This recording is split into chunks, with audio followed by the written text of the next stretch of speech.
Mono green Tron, green red land destruction. Green red land destruction actually has already won a trophy this year in our Dallas Open. Joseph Cockre trying to give it its second win. So we have a judge call. Tannon Grace has self-called a judge. He had a sideboard card in his opening hand. Now, if you draw one in the course of a game, historically this would be a game loss. You presented and you did not present the correct 60. I do know in the last couple years, because the game has not started and it's in its opening hand, there is a downgrade path available if the judge should choose to take it. Right. I believe the path is Tannon fixes his board and must mulligan to 6. Yep. We'll see what the ruling is and confirm that. The judge does not have to take that downgrade. A game loss is on the table if the judge, depending on what the judge deems is appropriate. Yeah, and generally speaking, when something like this happens, what you definitely want to do, you obviously call a judge on yourself. Yeah, the fact that it was a self-call from Tannon, if there was not a self-call, and, say the table judge spotted it, then we're talking a much larger penalty. That's a bad scene. Don't get mixed up in any of that. Yeah. But if you're calling a judge on yourself, you're just trying to fix a problem, you're an honest player, you should get the downgrade. We'll think so. Yeah, now Tannon just checking to make sure that, yes, this is the right deck. Looks like, confirming with the judge. Okay, get the deck, the proper deck to present it. And I do believe, though, that he will have to mulligan. I don't think he gets to have a new 7. Yeah, these fixes tend to remove the card, just eliminate it just as a card. That's gone. You're on a card in whatever context. Oh, I think he shuffles and draws a new 6. I don't think it's the same hand minus the card. Well, sure. That one I'm not sure on. Yeah, one way or the other. I had a situation recently where I kept an opener that was all main deck cards. Okay. And in the middle of a game, I cast a Ponder, called a judge on myself because there was a sideboard card in the mix. That's going to be a game loss. It was not a game loss. It was not. The resolution was I resolved the Ponder with 2 cards, fixed my deck otherwise. Interesting. Okay. Yeah. I didn't realize that was a possible downgrade. Okay. Yep. Yeah. As not long as steep as it used as to be. long as you're not seeing it and it's impacting game decisions, it generally plays. So if while cracking my turn 1 Scalding Tarn, I find a sideboard card, it's not necessarily a game loss? Right. Yeah. The judges are there to fix your problems. They're not there to punish you. When you call a judge on yourself, it's to fix a problem. When your opponent calls a judge, it's to ask a question. It's to make sure everybody understands everything. And this has been a change in policy in the last couple of years. For players who are playing in the mid-2000s, especially in the 90s, you'd think, oh, yeah, that's just game loss. Right. And it would have been. Things were different. Things were worse. Policy has really come a long way.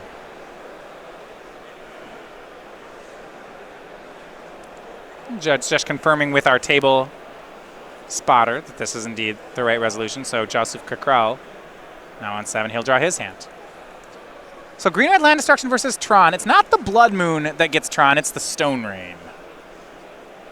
Can you tell us what resolution there was? So it looked like the hand was kind of set aside there while they resolved things.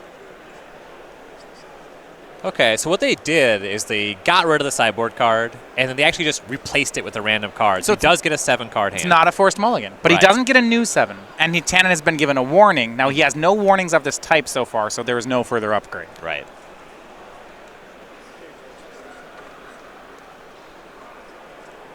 Yeah, now we'll see players. Looks like they're both keeping on 7. All right, Urza's Power Plant, Chromatic Star for Tannon.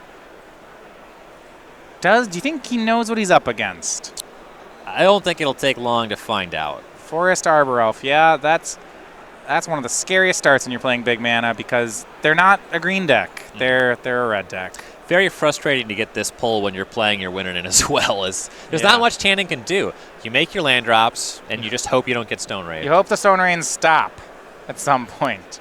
Sylvan Scrying. I mean, Tannon has turn 3 Tron. If Joseph does not have a turn 2 Blood Moon, Stone Rain, Molten Rain, the cards that he put in his deck that make his strategy what it is. Yeah, if he doesn't, then Tannon will have Tron and it'll be fine.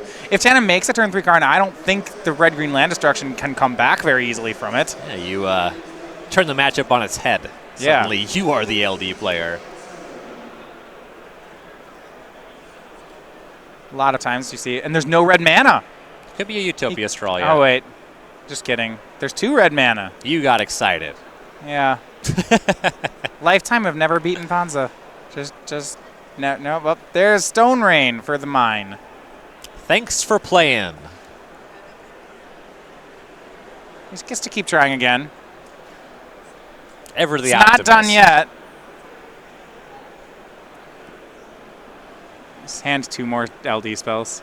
Is that all the way on the right? He's got doubles or something. If it's 2 more land destruction spells, I don't know. Tannon draws another power plant. Stirrings into the mine, maybe. 3rd power plant. There's the mine. Okay, he has Tron again. Okay.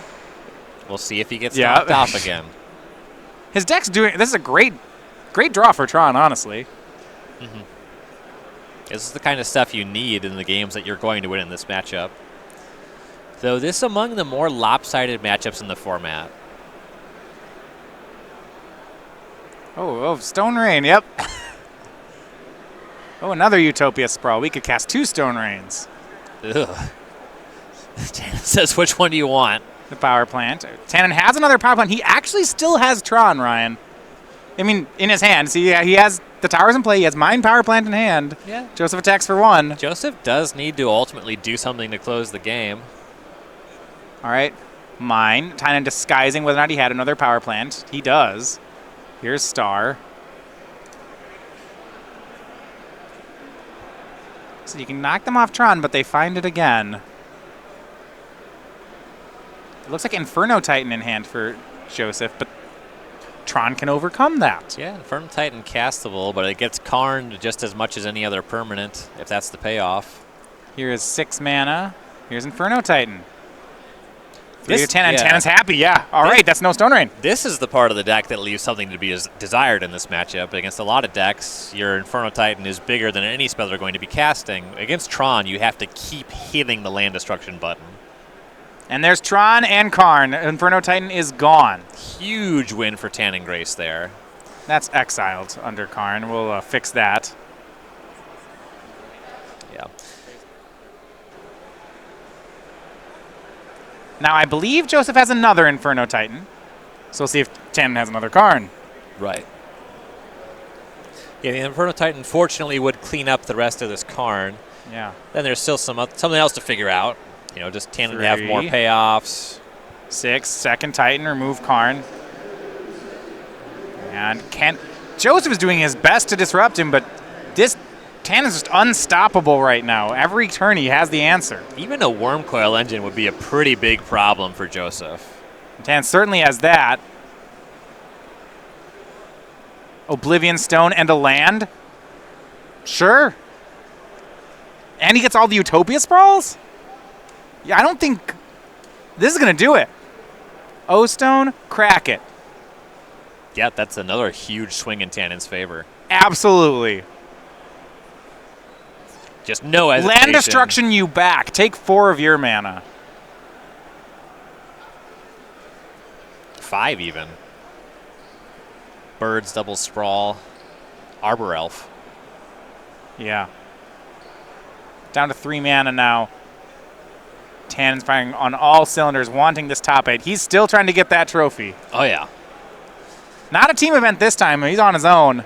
Joseph has picked up another Stone Rain, Okay, he's going to knock Tannon back off Tron. but he's lost a lot of his mana, which means he's not able to cast more payoffs. And he's been through those 2 Inferno Titans. That's it for Inferno Titans. Still a Stormbreath Dragon, a PN Kieran, 4 Bloodbraid Elf, and 4 Tireless Trackers leftovers. Yeah, those are all slower wins, though. At that point, Tannon can just make land drops. Right. There's some Planeswalkers as well. A couple Chandra Torch of Defiance and a Garruk Primal Hunter. But as long as Tannon can keep making lands, he's way back in this Do you game. have a Garruk Primal Hunter? Yeah. Sure, why not? I like that card. That is a fun one. Stone Rain takes care of the power plant. Tannon has an expedition map. All right. No, he will not be denied. The Tron is unstoppable here at every point. Yeah. I play 4 of these for a reason. This is crazy. 2 mana. Here's Relic of Progenitus. He'll sack it. Exile both graveyards. Draw a card. Yeah. No reason to leave that one hanging around. And he draws into Karn. All right. I know what he's going to do next turn. Got a good bet. Unless he top decks Ulamog into land. Here's Tireless Tracker from Joseph. Land and a clue. That's now empty-handed. I think Karn can take care of that. You have the option to go just for the tracker or the red source, but your Karn gets eaten if you go for the red source, so you just have to go for the tracker. Yeah, and then I guess a Bloodbraid Elf would take care of your Karn, but he has to draw it. Right. But it's Could just cast Wormcoil Engine this turn, honestly. It's okay. All the finishers for Tron are just throwaway. You know, there's always another one. Yeah, especially because of the Sanctum of Ugin. Karn sacrificing Sanctum, finding Ulamog. If he's able to cast that one next turn, that should seal the game. Tracker's gone.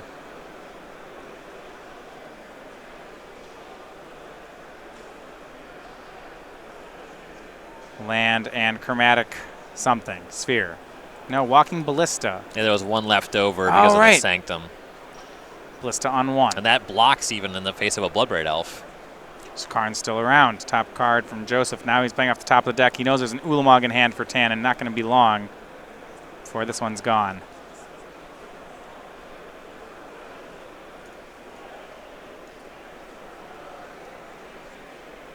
And that's going to be game. Tannon Grace overcomes 3 Stone Rains starting on turn 2 of the game and takes game 1 with mono green Tron, beating Joseph Cockre. Yeah, that's a big upset in game 1. I mean, this is one of those decks. Stone Rain does not line up well against most of Modern. This is the matchup that you're supposed to be able to just walk in.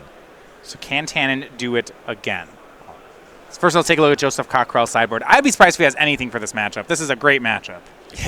Yeah, sideboard, we have 3 Ancient Grudge, 3 Anger of the Gods, 2 Relic of Progenitus, 2 Trinisphere, 2 Obstinate Baloth, a Chandra Flamecaller, and a Braid, a Huntmaster of the Fells. So there's stuff that has marginal value.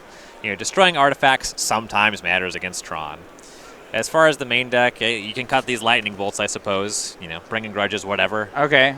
You're right, both not great. We could board those in. I don't want to cut anything else. This is the matchup I want every round. Yep.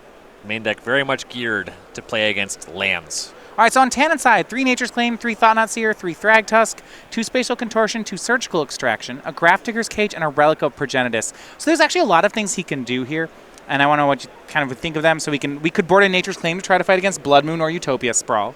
We could board in Thought-Knots and Thragtusks so that when Joseph keeps us off Tron, we have castable cards. We could lower the curve. You could also board in Spatial Contortions to try to hit Arbor Elves and perhaps Tireless Trackers. Do you like any of that? Contortion, certainly on the draw, seems way too slow. The approach that I like the most is getting in these more mana-efficient threats, in particular Thought-Knot Seer, getting to 4 lands. That's pretty reasonable. You can't ever resolve it under Blood Moon. This is on a basic waste deck, so that's an issue. And especially if you're reaching for those. Blood Moon's already kind of a problem. Some number of the Nature's Claims, they do make sense. Thragtusk is pretty reasonable against most of the threats in the deck. It's not the highest impact card, though. It's not a matchup where gaining some life is huge. It squares off pretty poorly against Inferno Titan. I'm not in love with it, but it does make some sense to go a little bit leaner. Try to play a game like that. But I would expect relatively light sideboarding here. What I'm wondering on Tannon's side, so game 1 we saw a situation where he just actually fought through Stone Rains by continually having more and more Tron. Is that something that he can count on doing, or did a lot of things have to fall his way for that to be possible? I mean, that's realistically just what the deck does, right? I mean, you play 4 Sylvan Scryings, 4 Expedition Map, 4 Ancient Stirrings. The deck is just a ton of redundancy. He also had Oblivion Stone there. Now, he did end up activating it through having Tron mana, but he was only a turn off of doing it otherwise anyway. He had 4 lands in play. I do really like Oblivion Stone. I mean, you're against a Blood Moon deck, and usually when you get rid of it, you can take some Utopia Sprawls with you. That just seems great. Yes. All right, so if you haven't had a chance to look at our weekly sale, time is running out here. Sunday's the last day of this week's sale. It's up to 25% off select Modern singles. So a great way to finish off that deck for the next open you might be attending. Head on over, check out the deal, starcgames.com. And remember, Monday morning we start next week's sale. You can find all this, starcgames.com/weekly sale. Get your Ancient Stirrings. Play your Tron deck. Find your Tron lands. Maybe a Quarkline Ironworks. We do have a ban and restricted announcement coming up. We do. Do you any thoughts on that? I would not be surprised at no changes. I would be in favor of an Ancient Stirrings ban. Okay. I'm kind of on the no change board. I mean, looking at our metagame here on day 2, this is where I like it. Yeah, this is the reason that the format is so popular. Yeah. People frequently say, "Oh, there's 8 different decks. That means the format's healthy." I mean, it kind of means that the format's kind of nonsense, but whatever. It's not a bad format. Agreed. There's some talk, about Stirrings and Opal. Kirkland Ironworks has won a tournament, but I really think that you can let that problem solve itself. I don't think Kirkland Ironworks will stay on top. Well, that's why you don't ban Ironworks. That's why you don't ban Stirrings. That's why you don't ban Mox Opal. You ban the card that has nothing in it for anybody. All it does is offer redundancy, and it offers way too much. This is a format where Ponder and Preordain are banned. Stirrings looks at 5 cards. Stirrings is certainly a very powerful card. The hits just keep getting better, too. Walking Ballista made Tron a lot better. Part of that equation is that Stirrings makes it easy to find whatever you want.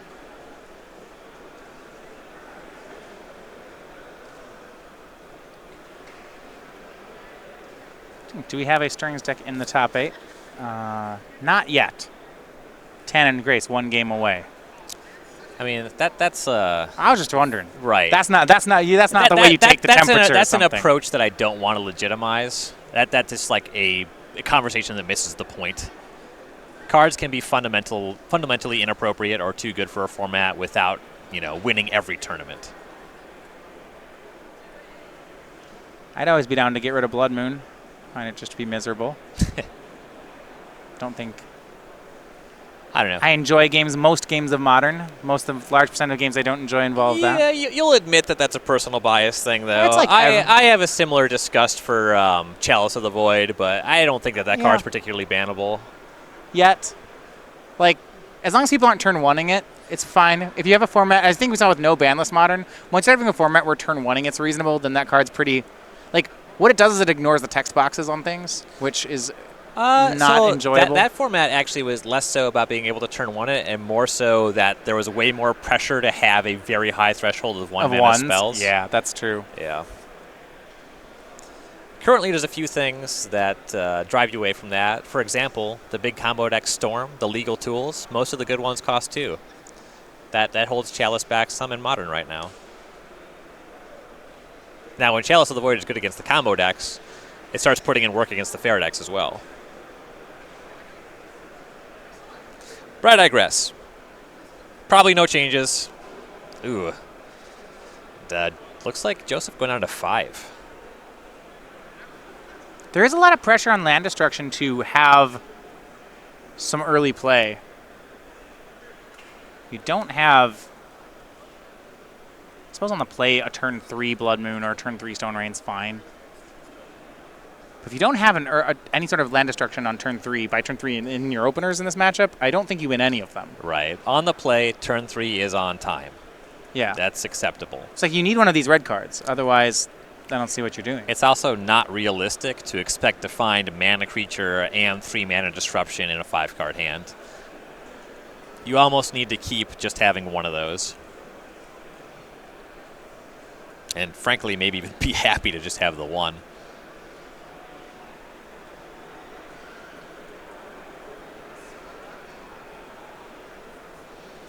And there's a keep on 5 and a scry to the bottom.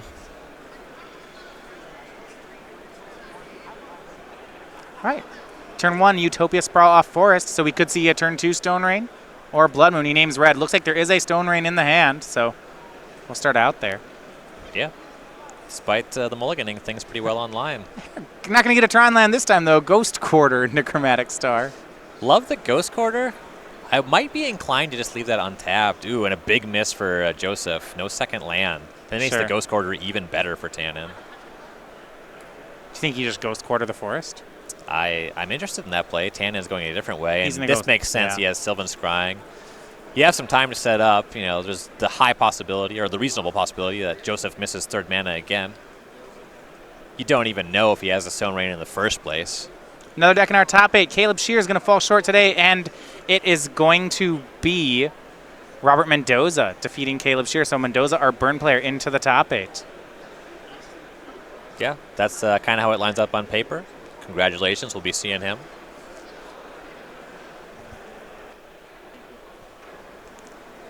And, still no hit on the second land for Joseph. Yeah, we'll see if Tannon wants to pull the trigger on that Ghost Quarter now, or whether he wants to just use map to set up Tron. I don't mind get that Ghost Quarter play. Right. He has time right now, and he gets even more time sacrificing that Ghost Quarter. I feel like this is a good spot for that. Especially because Stone Rain just completely undoes what the map just did.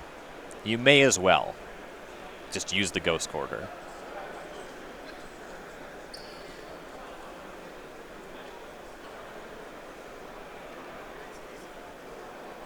Tannon, a pretty deliberate player. Usually once he picks up the card, that means he knows he's going to do it, but he sees if he can talk himself out of it. Fails to do so and fires away. No chance of getting Stone Rain on the following turn now.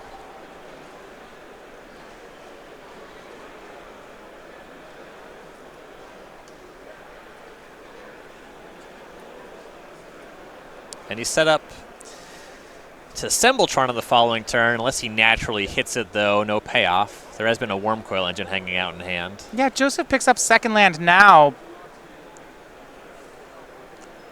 If he top decks a land on the next turn, he can Stone Rain, but he hasn't gotten pressure on the board.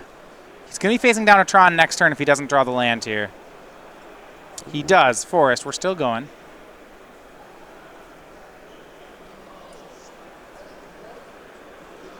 That's timely. Yep, mine or power plant going to be hit by this Stone Rain. Stone Rain down the Urza's mine. Oh, Tannon gets to replace that one. Right. Looks like he's going to go through the Chromatic Sphere in case he draws a Tron piece first. Yeah, that informs which one you want to tutor for. Yeah. Not like colored mana going to be an issue.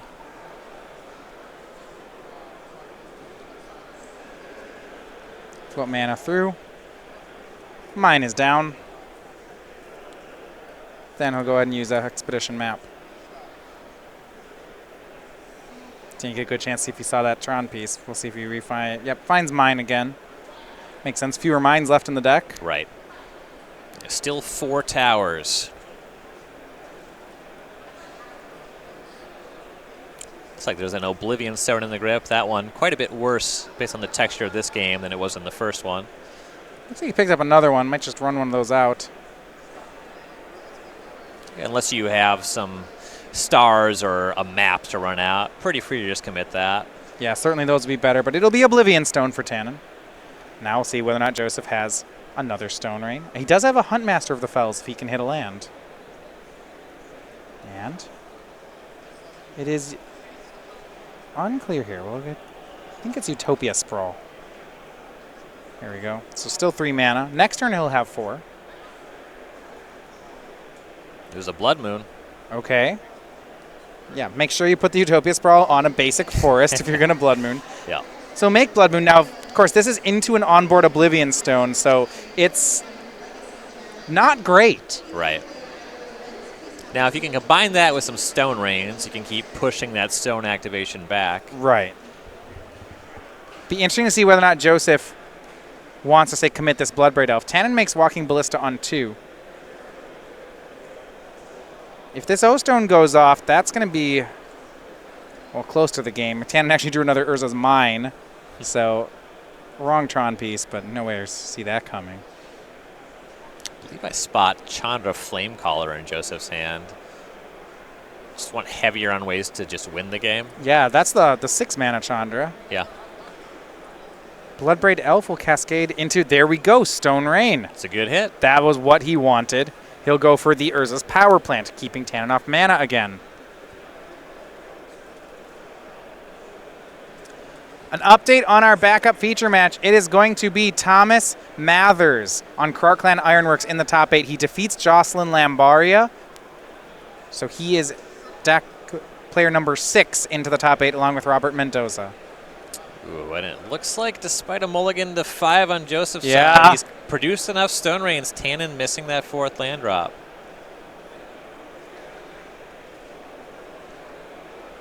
Huntmaster of the Fells from Joseph. And Tannon has a pair of Dismembers. Ooh, that's a steep investment. Yeah, 1's fine, 2 is a lot. He also has a Spatial Contortion. Can't cast that, however. Right, no colorless mana. So Huntmaster is taken out by Dismember, 10 into 16. The Wolf will stick around. Yeah, the wolf definitely much less of a concern.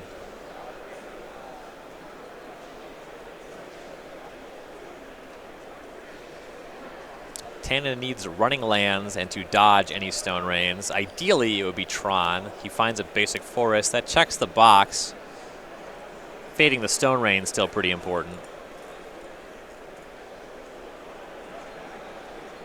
He still has to figure out, an actual game plan once he gets the Blood Moon off the table. Right, yeah, he's very far off big mana. I mean, it feels almost at this point like the game plan is just drawing 7 lands and then eventually casting some things, right, which might work. Tron does this. Yeah.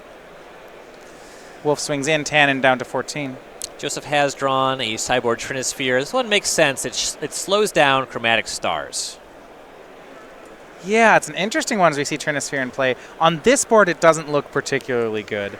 Yeah, I don't really understand the casting of it here. Because if the O-Stone has to happen anyway. Right. Yeah, I agree. He makes the play. Tannon misses on land 5 regardless. Also has anti-synergy with Bloodbraid Elf. Yeah, if he top decks a Bloodbraid Elf, the Trinisphere will be inconvenient. Tannon draws Ugin. 7 cards. The deck's not light on 7+ mana spells. So you're making 3 mana. Arbor Elf. Oh yeah, 3 mana Arbor Elf swings with the wolf. Tannon down to 10. Big payoff. Just playing into that Oblivion Stone. Did Tannon hit the land? No. Now we're discarding. Yeah. This is frustrating on Tannon's side. This is a game that felt like this should have been easy. Right. He has a bunch of lands. He has a bunch of redraws. He has things like an Expedition Map, which, while it would take a little bit more time because of the Trinisphere now, it just finds something. land 5. Oh yeah, right. You can't do it all in one. Right. You're right. He could be looking at discarding. He also has that Dismember yet. You have to pay 3 mana and 4 life for it. I think that the Phyrexia mana, does it count? Whatever. I'm not entirely it sure. either counts or it doesn't. It also just doesn't matter. Tannon goes to 6. And now I think Joseph might make that last Bloodbraid Elf. Why not? Opponent's at 6. Seems fine. Or how about Chandra Flamecaller? That's pretty good on to deal 6 damage here. Yeah, Chandra Flamecaller make 2 3-1s. Joseph Cockre evens things up. You can see it on Tannon's face that you rarely get such a good look against green-red land destruction, and to not convert on it right feels bad. Fortunately, gets game 3. Does get to be on the play. Yeah. But yeah, he managed to win game 1 in a really tough matchup. His opponent mulliganed to 5. Never feels good to lose in that spot. So what happened? I mean, it was really just not finding additional lands. Yeah, just missed those land drops. Drew way too many 6s, 7s. On Tannon's side, he went very high on removal. We saw Dismembers and Spatial Contortions in post-board. Now, obviously, he's not boarding out lands for them, so I can't really comment too heavily unless he's boarded out some baubles. The 2 Dismembers, those are in the main deck, and they line up really well against Arbor Elf and Birds of Paradise. They're not good against Utopia Sprawl, which is an issue. So you do want to be able to knock Joseph off balance if you at all can.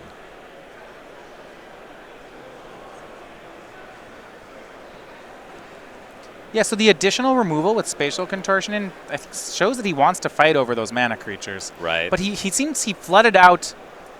I mean, what I'm guessing his sideboard was he put in the Spatial Contortions for these Relic of Progenitus. Yeah, that one's very easy to board out. And I don't think, based on what I saw there, the Thought-Knot Seer Thragtusk, it doesn't look like he's gone that strategy. Yeah, didn't see any of those. Yeah, I still saw Karns, Wormcoils, Ugins. So I think he's staying big. Right, Walking Ballista still available. That one's great because it plays small or big. And I don't totally mind. I mean, if you get a Wormcoil engine in play, it's very good against a green-red deck. Yeah, it lines up pretty well against all of Joseph's payoffs. Some of them can make an annoying game of it. Pia Kieran. The planes with Garrick Prowler Hunter making creatures can be kind of an issue, but not really. All right, deciding game, winner into the top 8, Joseph Cockre and Tannon Grace.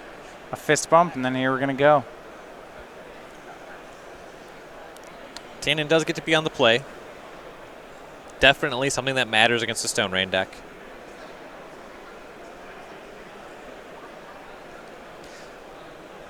I almost wish that he had brought some Explorers to fight.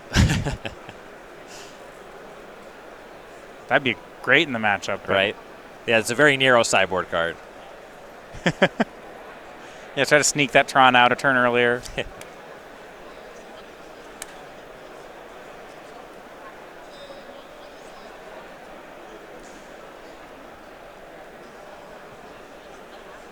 From Tannon's side, he almost, if he had a hand of 7 lands, I feel like you'd see him keep it.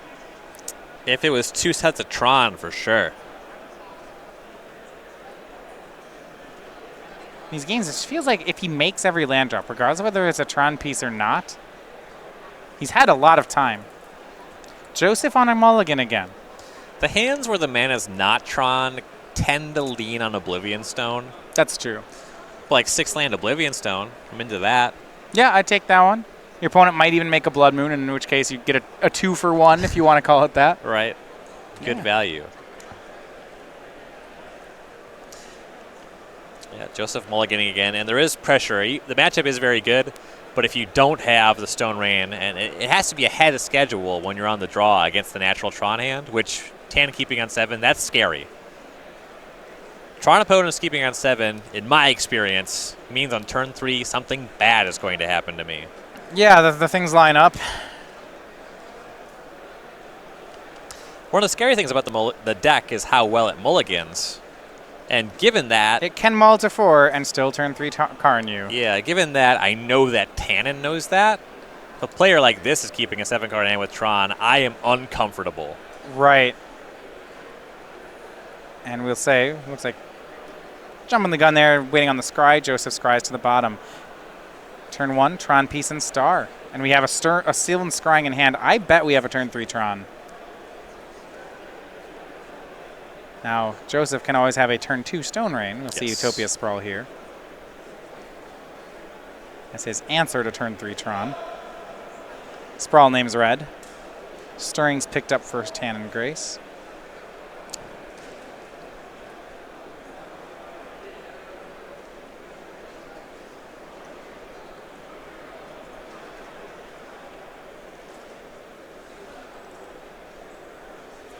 Choice between Sylvan Scrying and Ancient Stirrings. If you don't already have the second Tron piece, it makes sense to lead on the Stirrings so that you can find one first and then get the other. It's going for Scryings here. You also have to be very aware. You're going to get Stone Rain sometimes, you're going to get Blood Moon sometimes, and then this part of the game doesn't really matter. It's just about making land drops. Scrying's into Urza's Tower. All right, let's see what Joseph has here on turn 2. I see a Trinisphere. That one's not very good. Yeah, I wasn't very impressed with it last game, and this is another game where I don't think it will be very impressive. I mean, Tron has a lot of large spells. They were already ready to pay mana for them. Right. Yeah, that is the bit of confusion as he dropped a card. That is the land he fetched for. There is the Trinisphere, Yeah, you're right. He's making sure that's the land that he wants. So there's a Blood Moon available as well. Okay. There's the forest. Be a check for Tannon to have Oblivion Stone. Yeah, run out the Blood Moon. And Blood Moon is, just medium against Tron. Even though it's a deck relying on its lands. It's still, at the end of the day, just a ramp, just a big spells deck. Yeah, the payoff in this matchup is the Stone Rains, not the Blood Moon. Despite being a 19-land deck, Tron pretty good at hitting land drops. And Tannon will find his third Tron piece. It doesn't do anything while the Blood Moon's in play, but if he has an Oblivion Stone, turn 4 Stone, turn 5, remove it. Seems great. Yeah. Looks like there's an Ulamog in the middle of the hand. We're quite a ways off of that. I don't know that we can cast that one without Tron. It's tough. That's ambitious. Be a weird game. 19 lands, we need 10 of them. That's a fair amount. Some of them getting Stone Rained, that's a big ask. Birds of Paradise from Joseph. Still has that Trinisphere. He'll say go. Or I think he has Huntmaster of the Fells. Yeah, and we see Dismember on the birds from Tannon. Yeah, you may as well cash that one in. Joseph's payoffs cost a lot of mana. Right. Does Tannon have Oblivion Stone? That's going to be the next question. Nature's Claim was picked up. This is actually an interesting question. When do you claim? Well, what do you claim? Oh, are you thinking about hitting the Utopia Sprawl? He'll hit the Blood Moon. I like where you were going with it. So he has Tron this turn, so that makes sense to just go for the Blood Moon. Yeah. I do like thinking about that line. It's Stone Rain, the Stone Rainer. So now he's got 7 mana, and Ballista on 3 is the play. That's manageable. Yeah. Now he's got Sylvan Scrying in hand. We see Ancient Grudge takes care of Ballista. Joseph will take 3. Tannon dangerously close to Ulamogging. Joseph, Ryan, I think he's a little heavy on board cards. His hand is Grudge, Second Grudge, Trinisphere. I mean, Huntmaster, yeah. There's no way it's Stone Rains in the sideboard. Yeah, I guess that's just how it rolls. Here's Huntmaster of the Fells, gaining 2, making a wolf. The deck's just kind of clunky. Yeah. You know, I give some pretty sideways looks to my green-red land destruction opponent if they complain about their draws. I'm like, that's what you signed up for. Leave me alone. You know, like, I have nothing to do with that.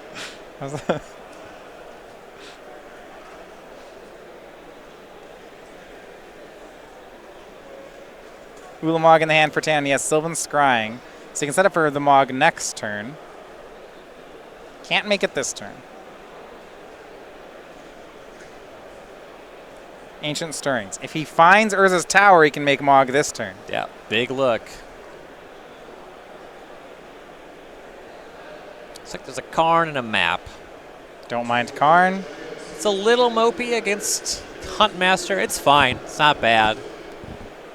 I almost want to go for that Utopia Sprawled Forest. You just plus it. Yeah, that's true too.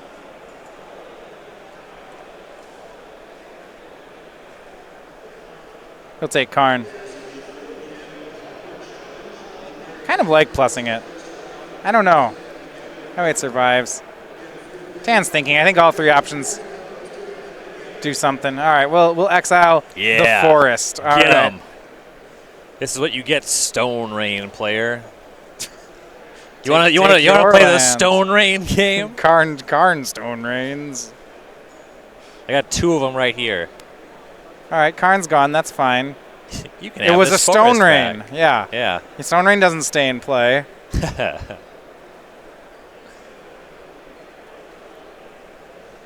Joseph drew Stone Rain for the turn. How does it feel? Yeah, I just can't. And go back over to Tannon. Huntmaster will transform. Tannon takes 2. Any Tron land here means Ulamog. Right. That's Tron land. There we go. That's Urza's Mine. This is going to take all the rest of Joseph's lands. Here's Ulamog. Yeah. All right, Stone Rain guy. There's the rest. No, I think he went Mountain Forest. It's a Ravager Forest. Either of those is fine. I can't. He's kind of pointing with his whole hand and is touching 3 things. Okay, well, he's implying they're all going to get exiled, which is true. Yeah. I'm going to take care of all of this. Says go. Joseph, can Huntmaster, Ravager of the Fells, defeat Ulamog? I think it's overmatched. I've read the books. I don't think so. They're not in the same plane. Was that a fight that happened in the lore? This guy, grizzled werewolf man, came out of the forest. When the Eldrazi first showed up in Estrad, the old Huntmaster was waiting for him.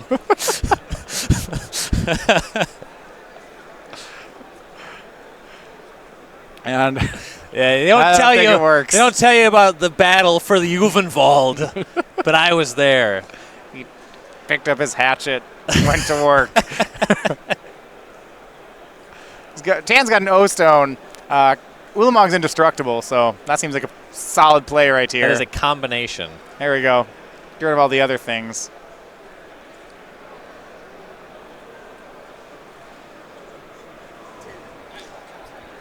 All right. Their blockers are gone. Now Ulamog's going to start going for the deck. Top 20. Joseph's hanging on, looking for his out here. Joseph with his one land, just kind of sitting there thinking, is this what I've been doing to people? Yeah, this is fun. Am I the bad guy? Look, Tron's the good guy in this matchup. It's clear, and that's saying a lot. Yeah.